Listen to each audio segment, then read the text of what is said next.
Il y a deux possibilités. Soit la poubelle s'est formée tout autour de la lettre, soit on suit le principe du rasoir d'Occam et on en déduit que quelqu'un l'a jetée.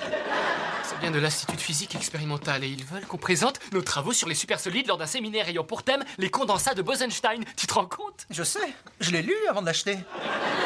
D'accord. Je vais revenir sur ma question et te la formuler autrement. Pourquoi as-tu jeté cette lettre? Tout simplement parce que je ne vois pas l'intérêt d'aller dans un hôtel à Pasadena et de faire mon discours devant de parfaits inconnus, qui seront bien incapables de reconnaître le vrai génie quand il sera face à eux. Ce qui se produirait si je venais.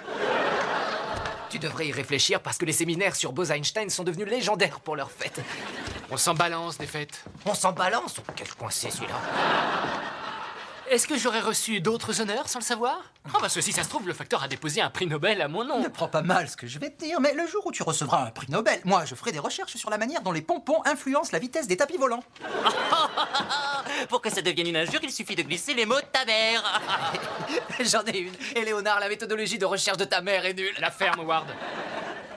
Sheldon, il faut qu'on y aille. Non, pas obligé. Il faut qu'on se nourrisse pour vivre, qu'on fasse nos besoins, qu'on inspire de l'oxygène pour préserver nos cellules. Tout le reste est facultatif.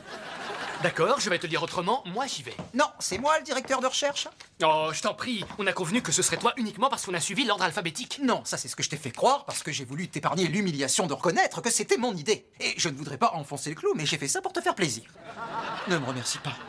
Est-ce que signale que c'est moi qui ai conçu l'expérimentation qui valide notre hypothèse? Elle n'a pas besoin d'être validée. Quoi? Ah, parce que selon toi, la communauté scientifique doit te croire sur parole? Elle n'est pas obligée, mais elle devrait.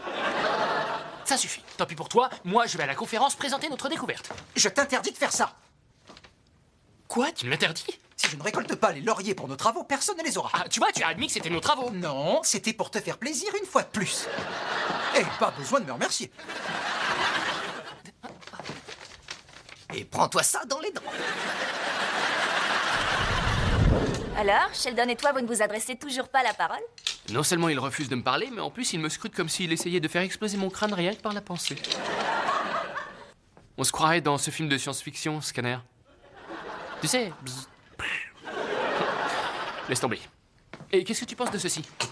Ça montre que j'ai beau être un scientifique, je peux aussi être rigolo. J'ignorais que ça se faisait encore, les costumes pour hommes en velours. Non, c'est pour ça que je l'ai gardé, justement. D'accord, je te le mets là et on va voir ce que t'as d'autre.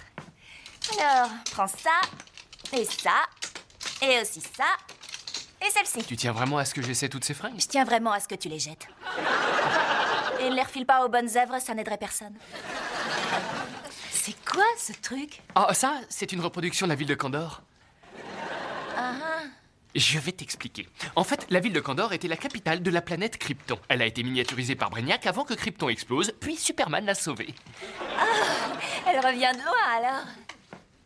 De toute façon, les filles ne peuvent pas comprendre. Tiens, t'as qu'à enfiler ça pendant que je te trouve une veste et une chemise. D'accord, je reviens. Où tu vas? Change-toi ici. Ici? Oh, on est timide. Oh non, je suis pas timide. Je regarde pas. Je sais que tu vas pas regarder, y a rien à